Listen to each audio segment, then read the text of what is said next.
hope he doesn't get the sickness.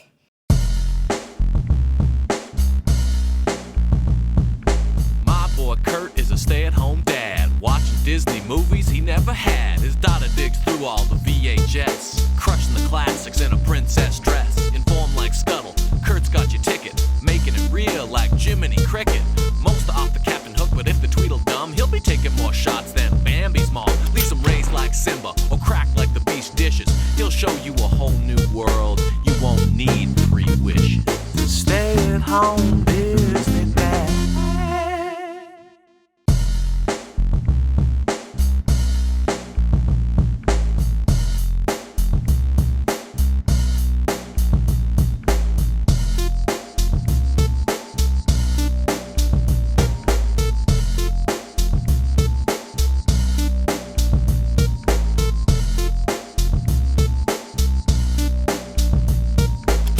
Check this gem out, Little Mermaid, Ariel's Undersea Adventures. Not sure how we ended up with Konstantinov's videotape, but hey, if you're out there, Konstantinov, and searching for your copy of Ariel's Undersea Adventures, here it is. But if you want it back, you'll have to take it from my cold dead hands. Sorry folks, that's the quarantine talking. Okay, bizarre looking case. Let's hit play. Coming soon to video, Disney's version of Adventures in Wonderland, a live-action Alice in Wonderland? What is this? It's an award-winning musical fantasy. Doesn't say what award it won, but it's been recommended by the National Education Association. Wow. Okay, feature program time. We start with... This is higher quality than I was expecting. We start with pretty close to the original movie animation and a steel drum instrumental version of Under the Sea, Part of Your World mashup. I'm in. Double Bubble is the name of the first segment. We have a gangster crab. He wants to steal something because... he just wants it, see? King Triton is talking to the mom and dad of some mer twins, and their ceremony is coming up. There's some sort of like underwater baptism. How would that even work? How would you pour water? Never mind, doesn't matter. The parents want a tour, and Ariel offers to babysit the mer twin babies. Suddenly, like everyone who's ever babysat ever, she's instantly in over her head. Sebastian gives her parental advice, which is great, because that's how it always happens. People with less experience than you have all the magical answers when it comes to kids. Ariel gets an idea, and she leaves the room to go get some of her old toys for the twins to play with. While she's gone, Sebastian says to the camera, "During the baby boom, he almost exploded." Ariel returns, and Sebastian wasn't paying attention. The babies have escaped. Solid effort, Crab. Oh, Spade, why did you leave Farley in charge of the bees? There's some weird Disney version of Benny Hill music as Ariel and Sebastian look for the kids and bicker back and forth, just like real parents. The gangster Crab comes up with a plan to kidnap the twins to get what he wants. An evil octopus saves the twins' lives, which is a really confusing side story here. Like, if it wasn't for the antagonist octopus, the babies would have died. Ariel and Flounder and Sebastian try to distract the evil octopus, and Ariel grabs the twins from the octopus who just saved them. As soon as she saves the twins, she immediately leaves them with Sebastian again. This time for sure. Sebastian is then captured by the gangster's giant bubble gum, like he's caught in a giant bubble, and the gangster says, "He takes the kids too, see?"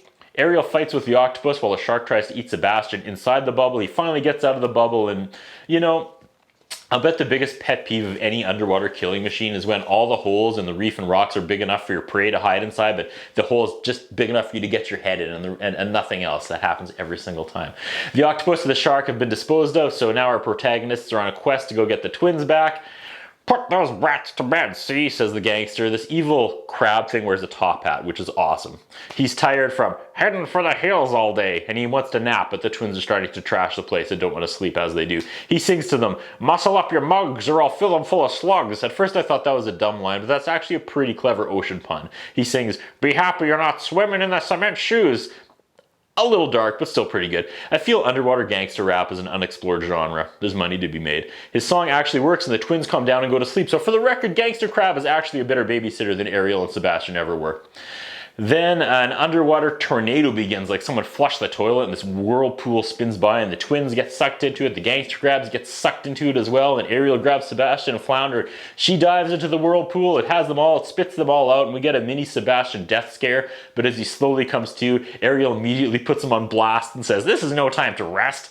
The babies float free and fall into an underwater pit. Everyone's sad, including the gangster crab, because they think they're dead, but then they rise out on the back of a giant whale.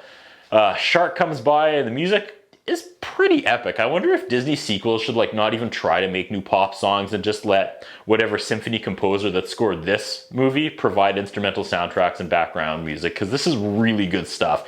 Ariel finally gets her hands on the twins and the shark chases away the gangster crab. Back at the castle, it's time to dress the twins for the ceremony. Everyone wonders where they are. Sebastian tries to distract everyone. Ariel and the twins get back just in time. They're already dressed. Everybody acts like nothing ever happened. Cool moment where Triton holds them up and like magic spins around them. It sounds lame when I say it aloud, but trust me, great visuals, great animation. The parents are excited and ask Ariel to babysit again. She says she'd love to. We get a bumper coming out of a commercial break with a voiceover. Now another adventure of Ariel and her friends. So many questions here. This had to have been some sort of Disney Channel special. Message in a Bottle is up next. She and Sebastian find a message in a bottle. The message in a bottle is a plea for help. Someone is being held hostage. The message is signed Simon, and there's a map on the other side. Okay, now I'm guessing they're going to return to the castle and tell Triton, who will assemble an army to go rescue Simon. Ah, of course not. They scamper off on their own to do it. We meet a couple of underwater, like, iguana monsters who reveal this is actually a setup and they want to loot the kingdom while the king isn't there. They cackle, I love looting, I love looting, I love looting, and I have a new ringtone. They get to the cave and it's dark, but a lanternfish helps them. He has a lisp and is made to look and sound like a complete simpleton.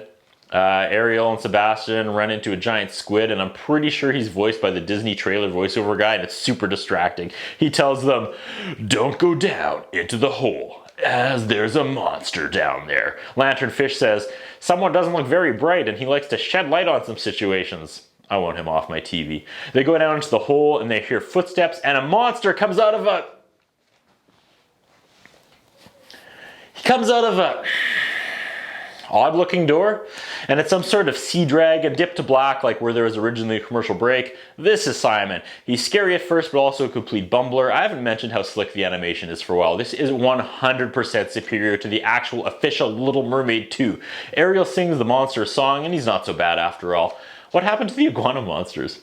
Oh, okay, they are still there. We go back to them. They're scheming. Sebastian is worried about what Triton is going to say when they bring home a sea monster. The bumbling monster starts accidentally breaking things immediately because he's a bumbler. We dip into Three Stooges territory. Here's our last commercialist break. Ariel talks down to Triton. The monster has a home. He just doesn't have any friends.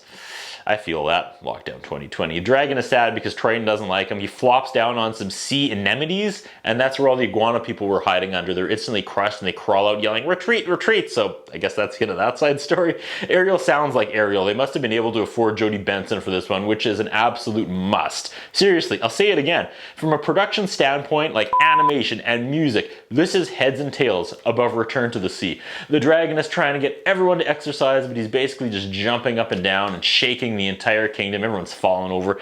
He storms off and Triton wants to go have a heart-to-heart with Simon. I guess the iguana people haven't left because now's their chance. There's hundreds of them and they demand the kingdom to surrender as they know King and his trident and the monster are not there. But surprise, they return just in time. Triton scares them all away with his trident. Now there's a ceremony for Simon. See, despite Triton doing all the work scaring off the iguana people, because of Simon's bravery, he's officially a friend of everyone. That's a weird ceremony, a friend ceremony. And I kind of want one. He walks Simon home, who's all happy because he has friends now. Credits, and we're back to the steel drum instrumental Under the Sea, and I am rocking out. I'm invited to stay tuned for more scenes from other Little Mermaid adventures, and I just may. Under the Sea, what an absolute musical masterpiece. Okay, they made more of these videos. There's 3 in the Enchanted video series. There's one about a music-loving baby whale. Ariel says, she thinks I'm her mother. Then she gets a seahorse, and we can watch Ariel in horsing around. Then I always love this, when they advertise the video I'm currently watching. It's a bit of a mind bend, but like they didn't want to make 3 separate video ads for each tape, so they made one and used it for all 3, and ended up, you know, it doesn't matter. This tape is an absolute rare win. That's what I think about. What do you think? What we have is a concern about Curtis Anderson. His interviewing style is not the best. His personal appearance is not the best. I was wondering if the man has some kind of a hold over the channel that he's allowed to be employed for so long with the standards of journalism and personal appearance that he has.